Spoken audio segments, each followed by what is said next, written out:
नमस्कार दोस्तों, स्वागत है आपका हमारे चैनल हैप्पी सोल में। आज हम बात करेंगे भगवान विष्णु के पांचवें अवतार वामन अवतार की। यह कहानी है अहंकार, भक्ति और धर्म के संतुलन की। तो दोस्तों वीडियो के अंत तक जरूर बने रहिएगा। एक समय की बात है, असुरों के शक्तिशाली राजा महाबली, जिन्हें लोग प्यार से बलि भी कहते थे, अपने साम्राज्य का विस्तार कर रहे थे। वे बहुत दयालु थे, प्रजा से प्यार करते थे और सबको बराबर सम्मान देते थे।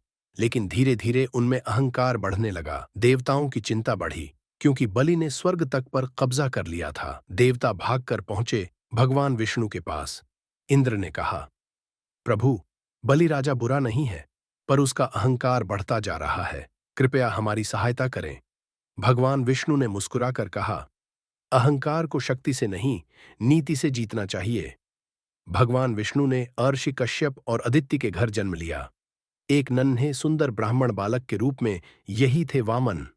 उनके हाथ में था कमंडलू, कंधे पर छोटी सी छड़ी और आंखों में तेज। उधर महाबली एक विशाल यज्ञ करवा रहे थे। यज्ञ में जो भी मांगता, बलि बिना सोचे दे देते। उन्हें गर्व था कि दुनिया में कोई ऐसा नहीं जिसे वे दान देने से मना करें। इसी यज्ञ में पहुंचते हैं वामन रूप में भगवान विष्णु। उनके तेज को देखकर पूरा सभा स्थल चमक उठा। बलि ने आदर से पूछा, ब्रह्मचारी, बताइए आपको क्या चाहिए। वामन ने शांत स्वर में कहा, मुझे बस 3 पग भूमि चाहिए, बस इतना ही।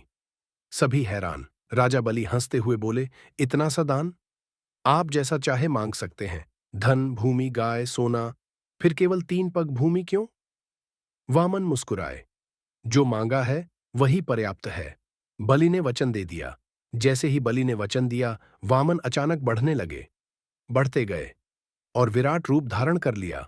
उनका सिर आसमान को छूने लगा, आंखें सूरज चांद जैसी चमकने लगीं। यह था त्रिविक्रम रूप।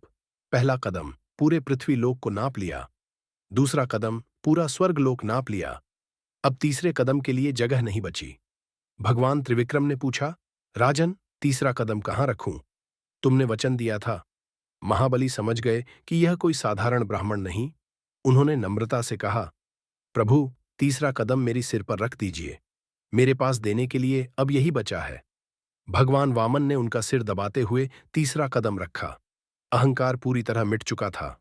उनकी भक्ति, विनम्रता और वचन पालन देख भगवान प्रसन्न हो गए। भगवान ने कहा, बलि, तुम धर्मात्मा राजा हो। अहंकार मिट जाने के बाद तुम और भी महान बन गए हो। तुम पाताल लोक के राजा बनोगे और स्वयं मैं तुम्हारा द्वारपाल बनूंगा। यह सुनकर बलि भावुक हो गए। भगवान ने यह भी वर दिया कि हर वर्ष बलि प्रतिपदा के दिन तुम्हें पृथ्वीलोक आने का अधिकार होगा। वामन अवतार सिखाता है, दान अच्छा है, लेकिन अहंकार के साथ नहीं। वचन का पालन सबसे बड़ा धर्म है। शक्ति से नहीं, बुद्धि से बड़ा संकट हल हो सकता है। भगवान हमेशा उन लोगों के साथ रहते हैं जिनके मन में भक्ति और विनम्रता होती है।